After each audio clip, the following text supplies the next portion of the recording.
The date is April 6th, 1917. On the floor of the New York Stock Exchange, the air is tight and metallic, charged by a nation shifting from peace to war. Clerks push through the crowd with stacks of order slips. A few hours earlier, the United States declared war on Germany. In Europe, soldiers brace for another surge into trenches already heavy with gas and decay.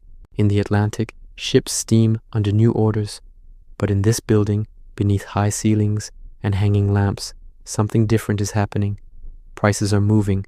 Certain names on the board are rising faster than any speech in Congress can be written. A broker shouts an order for DuPont, the explosives manufacturer whose mills line the Brandywine River in Delaware. A company that began by supplying gunpowder to farmers now stands at the center of a conflict that will devour artillery shells by the millions.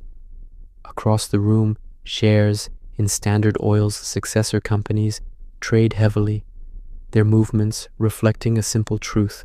An army without fuel cannot move, cannot sail, cannot fly. A short walk away, in the offices of J.P. Morgan & Co., partners study cables from London and Paris. For years they have arranged loans to Britain and France, quietly tying American finance to Allied victory.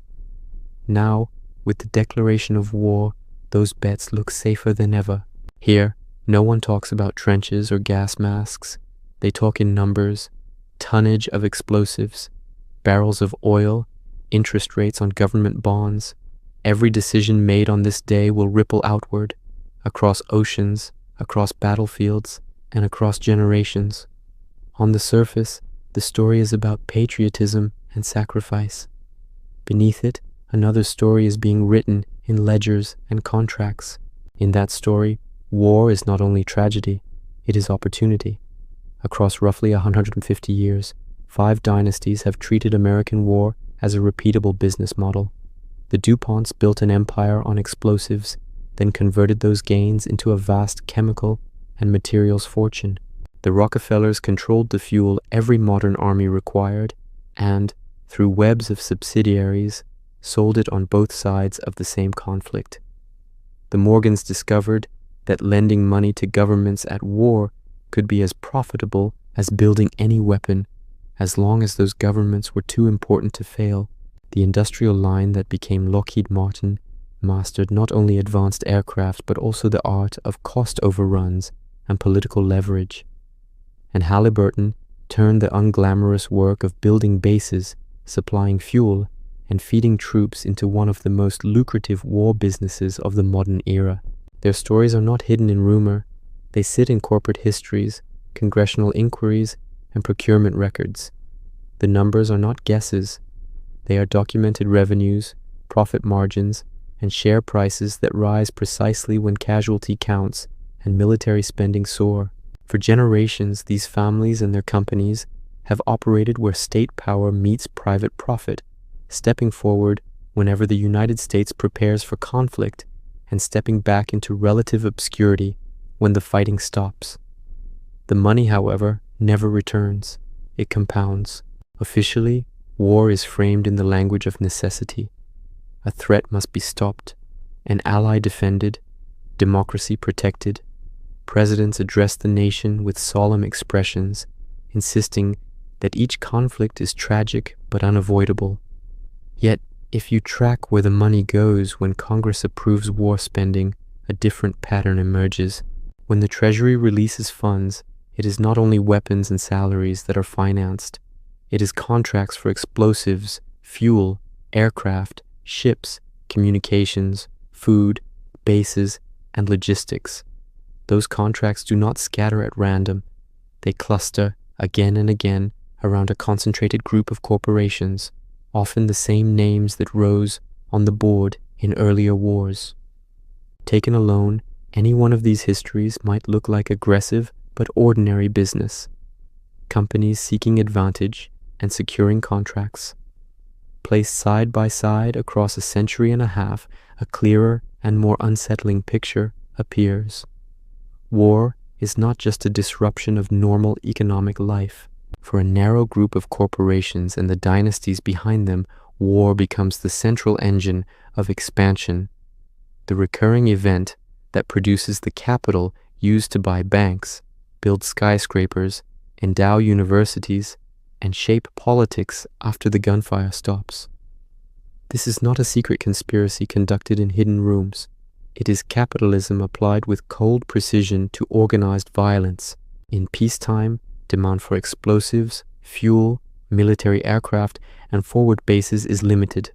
In wartime, that demand explodes, and the customer, the government, is uniquely willing to pay any price. Cost-plus contracts reimburse every expense and then add guaranteed profit. Urgency justifies skipping competition. National security rhetoric quiets dissent. And once a company has proven it can deliver under pressure, it moves to the front of the line when the next conflict begins. Across these 5 families and 5 industries, the pattern barely changes. Position yourself before the war as indispensable. Secure the first wave of contracts when panic is highest. Let costs rise, knowing that canceling a partially completed weapon system or base is politically impossible. Rotate executives and retired officials through the revolving door between government and industry. Fund think tanks, lobbyists, and campaigns that define which threats matter and which interventions seem necessary. Then, when the war ends, diversify the profits into peacetime sectors so that the fortune remains even if the next conflict is delayed. What follows is not speculation. It is a ledger. War by war, contract by contract, we will trace how DuPont, the Rockefellers, the Morgans, Lockheed Martin, and Halliburton turned American conflict into an intergenerational enterprise.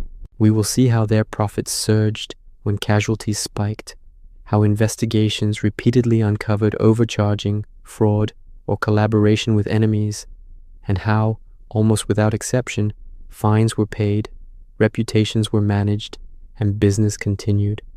We will not be looking at speeches or slogans. We will be looking at balance sheets. Because if you want to understand why war keeps returning, you cannot stop at the battlefield. You have to follow the money. Long before the frantic trading in 1917, one family had already discovered that the surest way to profit from war was to make themselves the only people who could reliably supply its most basic ingredient, gunpowder. In 1800, when Eleuthère Irénée DuPont stepped off a ship from France onto American soil, he was not a general, not a politician, not a revolutionary. He was a chemist. He had trained in French powder mills, and he knew something that most Americans did not. Their gunpowder was dangerously bad. Barrels exploded in storage, charges misfired. Hunters and soldiers complained constantly. A young republic expanding westward, clearing forests, digging mines, and preparing for future conflicts could not afford unreliable explosives. Eleuthère saw not just a flaw, but an opening. 2 years later, on the banks of the Brandywine River in Delaware, he built his first powder mill. The choice of location was not romantic. It was strategic. The river provided water power for grinding and refining. The site was close enough to Philadelphia and Washington to supply government buyers, but far enough from dense settlements that accidents would be less politically explosive. From the beginning, the DuPont operation presented itself as scientific, disciplined, safer than the crude mills scattered across the countryside. The product was marketed as higher quality, more consistent, more powerful. For farmers clearing land, miners blasting rock, and militias drilling on muddy fields, this mattered. For the federal government, it was essential. When the War of 1812 erupted, and the United States found itself fighting the British Empire again, the country needed reliable powder on a scale it had never before required. DuPont was ready. The company secured its first major government contracts to supply the Army and Navy. While soldiers marched and ships exchanged cannon fire on the Great Lakes, the Brandywine mills ran relentlessly, converting saltpeter, charcoal, and sulfur into the black dust that would define the trajectory of battles.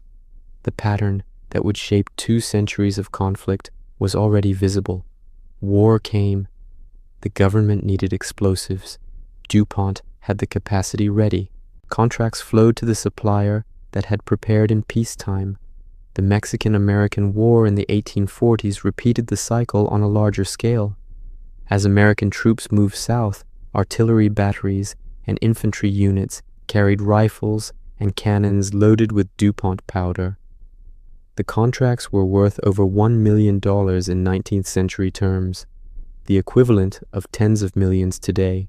But the real gain was not just revenue, it was position. By delivering under pressure, DuPont became, in effect, the default choice. When the next conflict loomed, procurement officers and quartermasters did not need to search for new partners. They already knew whom to call. Then came the Civil War, and with it, an unprecedented escalation in the destructive capacity of industrialized conflict. From 1861 to 1865, battlefields from Antietam to Gettysburg burned through ammunition at a pace the world had never seen. The Union alone fought hundreds of major engagements and thousands of skirmishes. Every musket ball, every artillery shell, every naval broadside required reliable powder. DuPont's mills, by then expanded and modernized, ran day and night. Workers labored under constant risk. A single spark could ignite entire buildings. Yet the incentives were clear. The company produced millions of pounds of powder. The contracts reached into the tens of millions of dollars, hundreds of millions adjusted for modern value. Inside the DuPont family, politics were not simple. Many members were Northern Democrats skeptical of abolition and sympathetic to Southern interests. Yet when it came to the war itself, their allegiance followed the direction of the contracts. The Union Army was their primary customer, and the Union Army received their powder.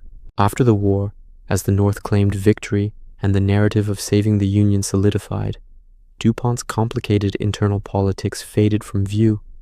What remained was a reputation for having supplied the winning side and a balance sheet swollen by wartime demand. By the early 20th century, the company had grown far beyond its original mills on the Brandywine. New plants rose, new formulations were developed, and new markets opened. Still, it was war that provided the largest leaps.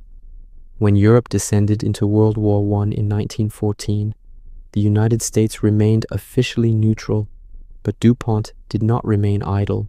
The company sold explosives to Britain and France, shipping millions of pounds of gunpowder, TNT, and smokeless powder across the Atlantic.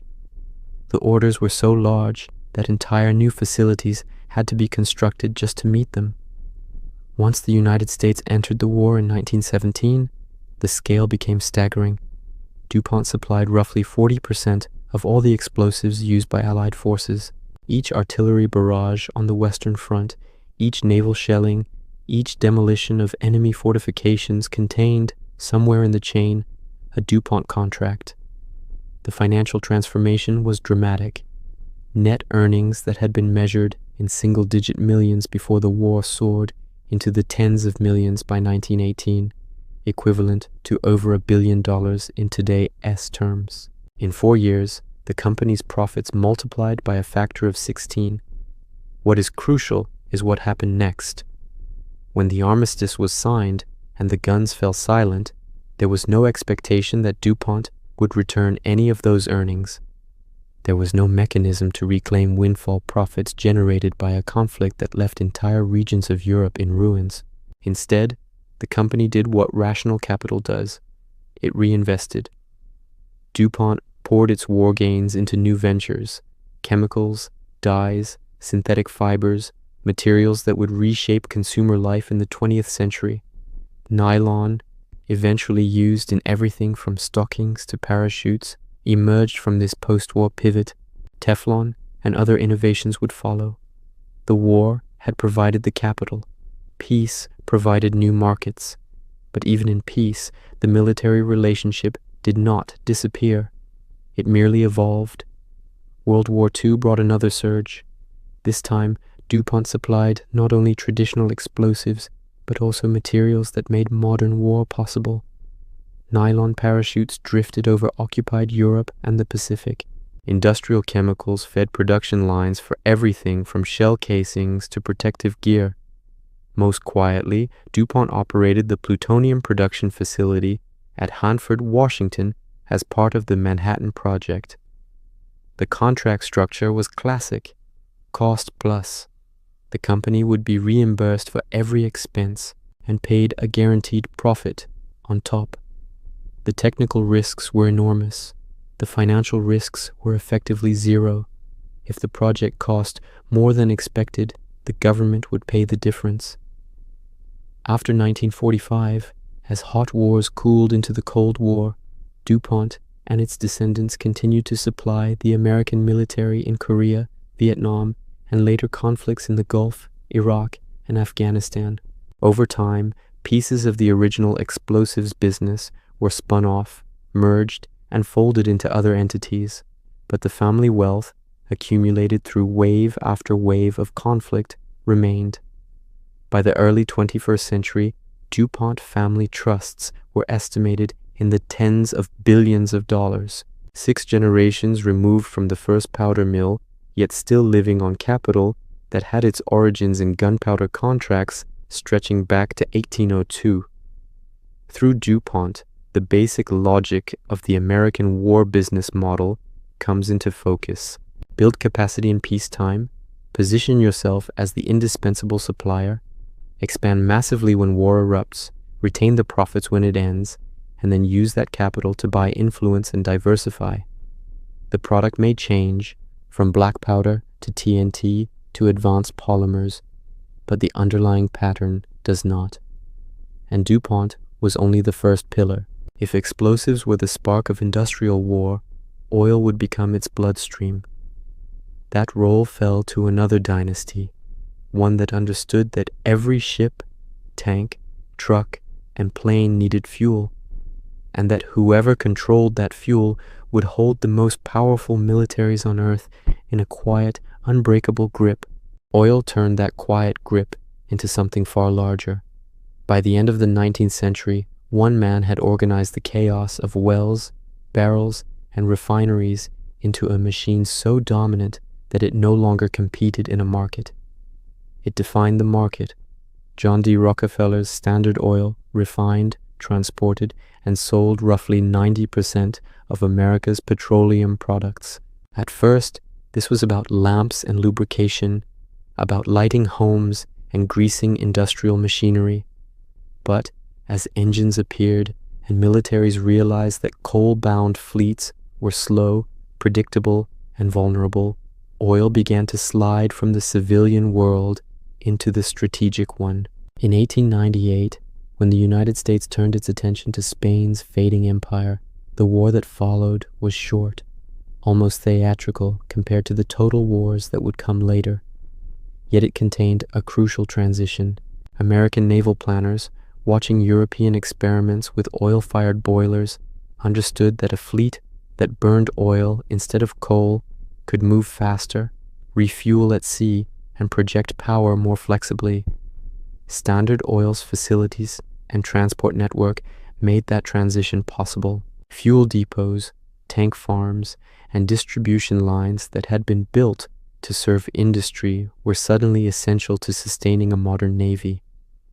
A limited war had revealed something profound. Energy was no longer just an input, it was a lever. World War I made that lever decisive. Tanks rolled on gasoline and diesel.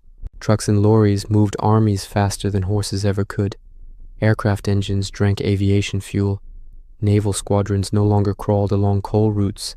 They ranged wherever supply ships could follow. By then, Standard Oil had been formally broken up under antitrust law, but the split was mostly legal architecture. The successor firms, Standard Oil of New Jersey, Standard Oil of New York, Standard of California, and others, remained tied to Rockefeller capital and strategy. They held reserves, refineries, shipping fleets, and distribution networks across the globe. On paper, the United States entered the war on the side of the Allies. In practice, Rockefeller-linked entities straddled borders. Through subsidiaries in Europe and Latin America, They did business with German clients as well as allied governments. Technology sharing with German chemical and fuel companies created arrangements that later would draw scrutiny. But in the moment, the logic was simple. Oil moved where profit demanded.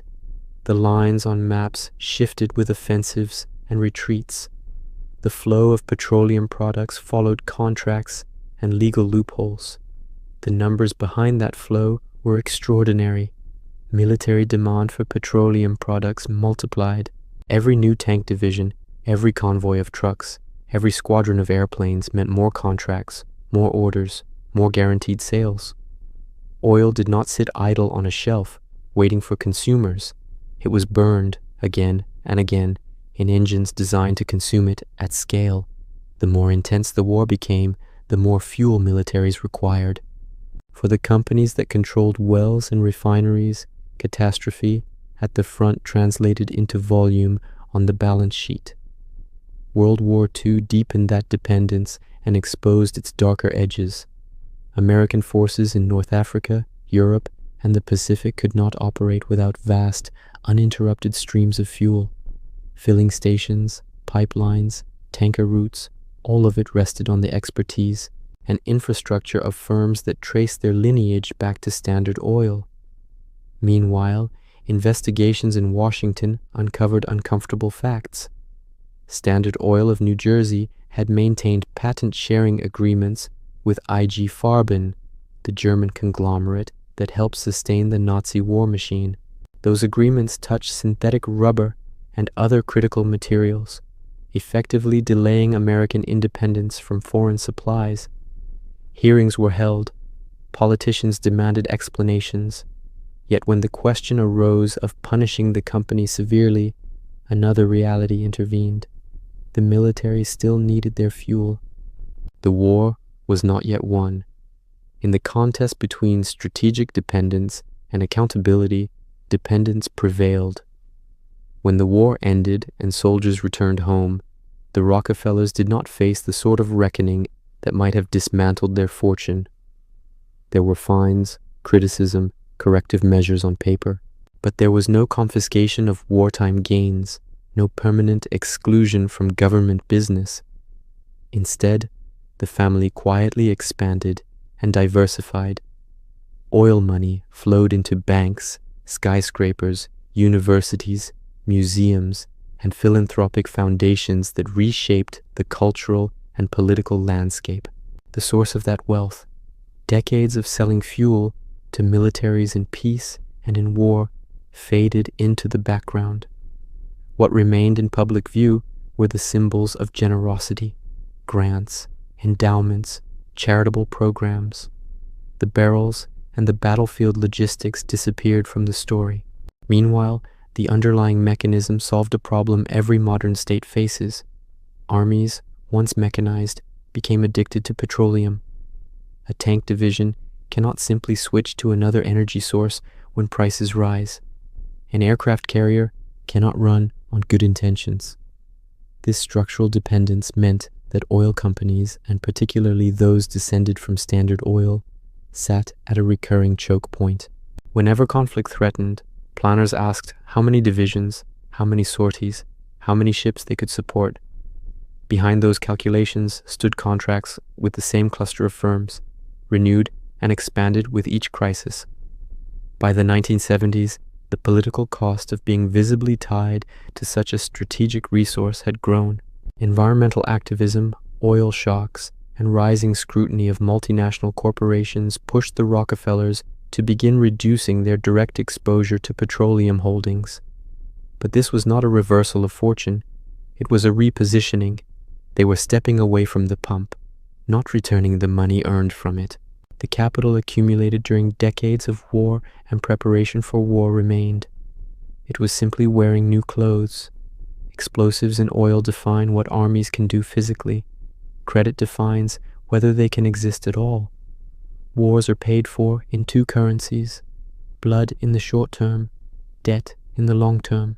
The figures that appeared on the board in 1917 next to J.P. Morgan and Coker's were the visible tip of a far deeper structure. Long before American troops marched under foreign flags, American financiers had already placed their bets, extending lifelines to governments whose survival and eventual victory would determine whether those loans were repaid or written off as losses. For J.P. Morgan and his successors, the insight was stark and unsentimental. Governments at war will borrow at almost any rate because the alternative is defeat. That desperation, multiplied across great powers and repeated across wars, turned conflict into one of the most reliable generators of demand for credit the modern world has ever seen. For J.P. Morgan and his successors, that insight turned neutrality into a kind of leverage. When war erupted in Europe in 1914, the United States stayed officially on the sidelines.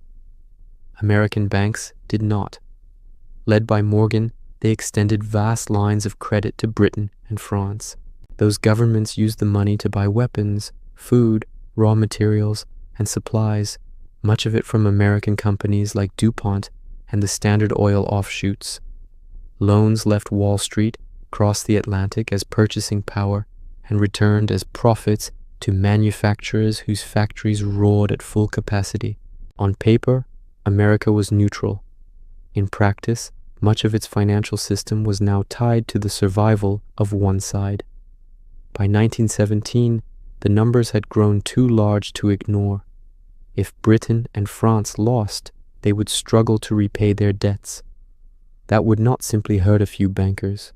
It would threaten the stability of the American economy.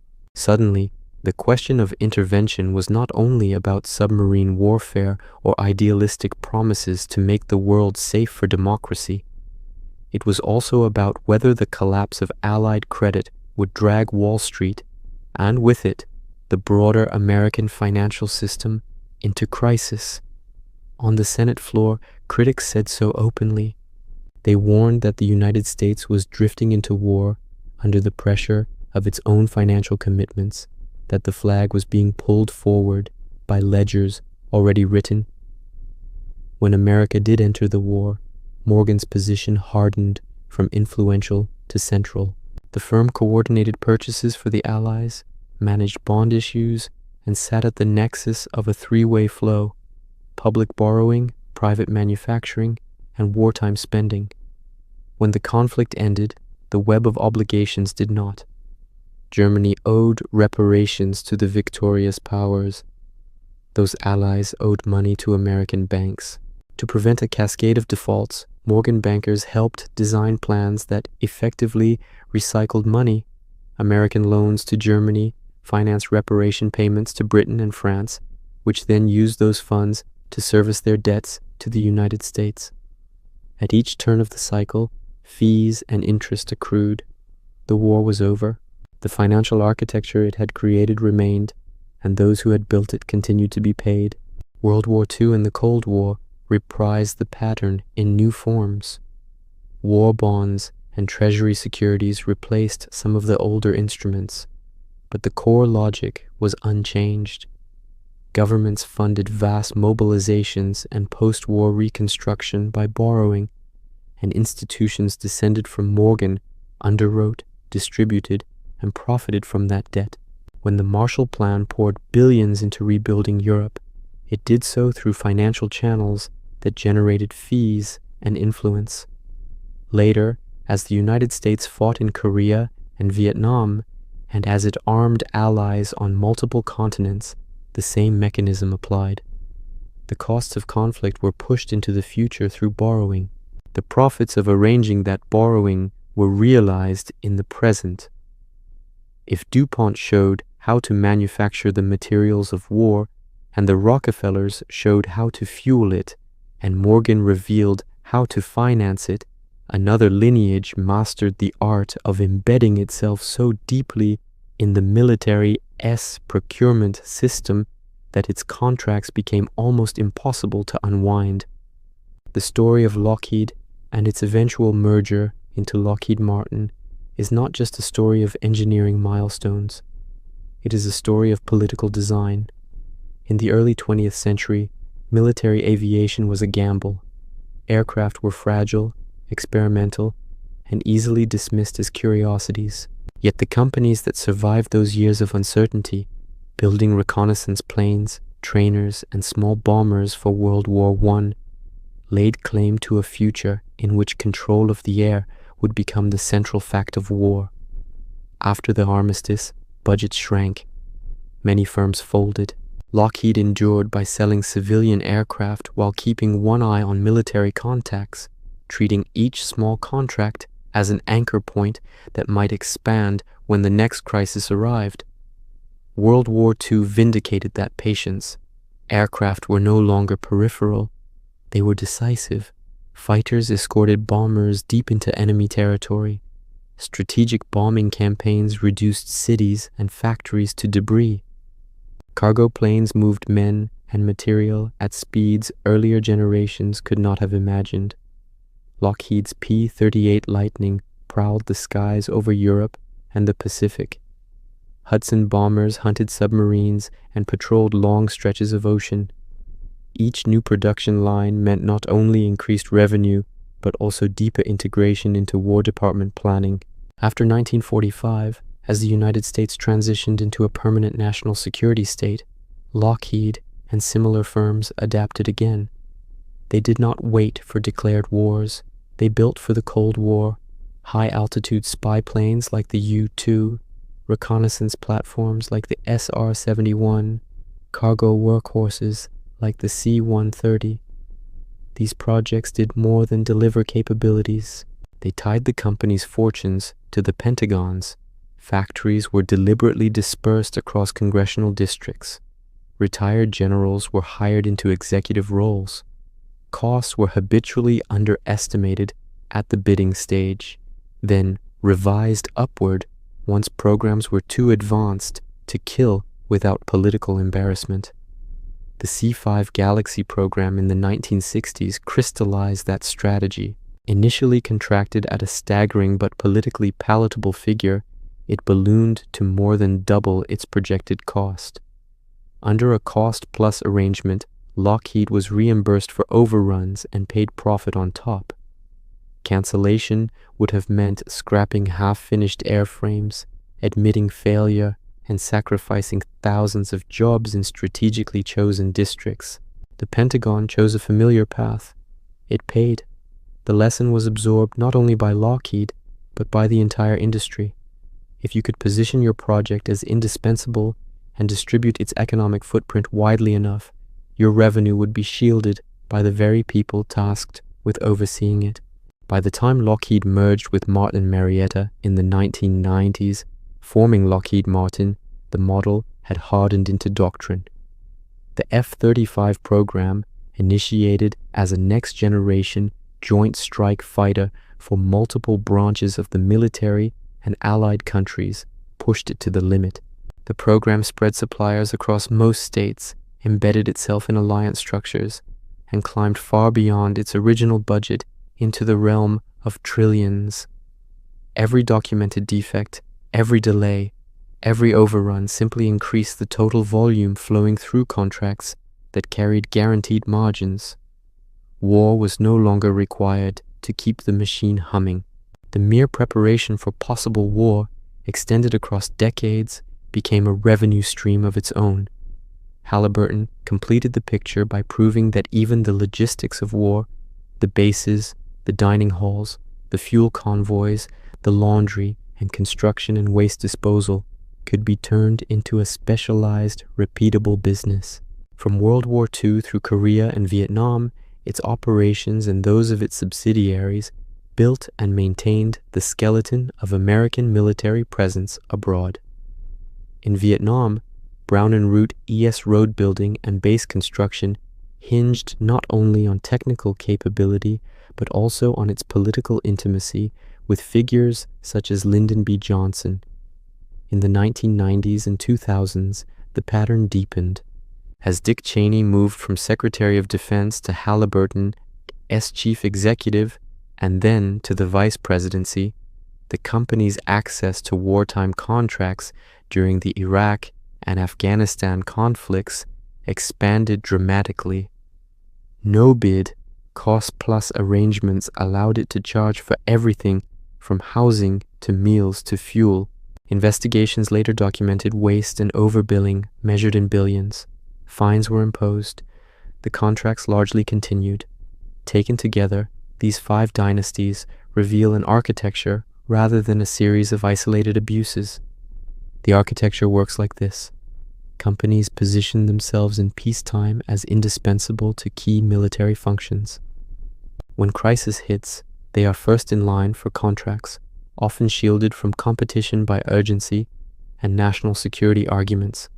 Contracts are structured to eliminate downside risk and to reward rising costs with rising profit. Political influence, cultivated through campaign donations, lobbying, think tank funding, and post-retirement jobs for officials, ensures that oversight remains manageable and that programs, once begun, are exceedingly hard to stop. The profits from each conflict are not temporary surges. They are the capital base from which new empires are built in chemicals, real estate, finance, media, and philanthropy. Across 2 centuries, the sums extracted from public budgets by these companies and their successors run into the hundreds of billions of dollars in direct, documented contracts, and likely more than $1 trillion when indirect gains are counted.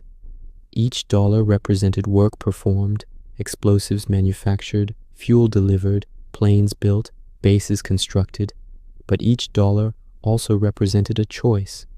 Resources that could have funded infrastructure, education, healthcare, or research were instead routed into a permanent apparatus for making and preparing for war, and from there into private fortunes that now feel as permanent as the institutions of the state itself.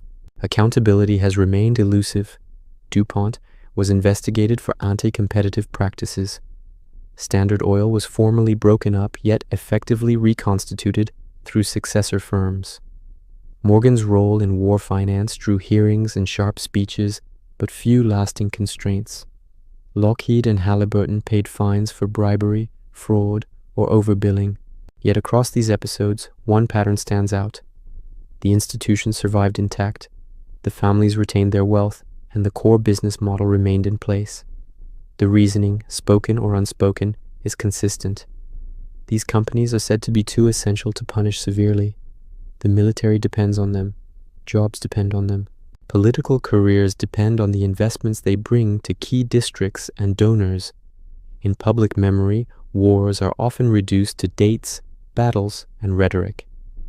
In the ledgers of these dynasties, they appear as surges in revenue, spikes in share price, and expansions in asset portfolios.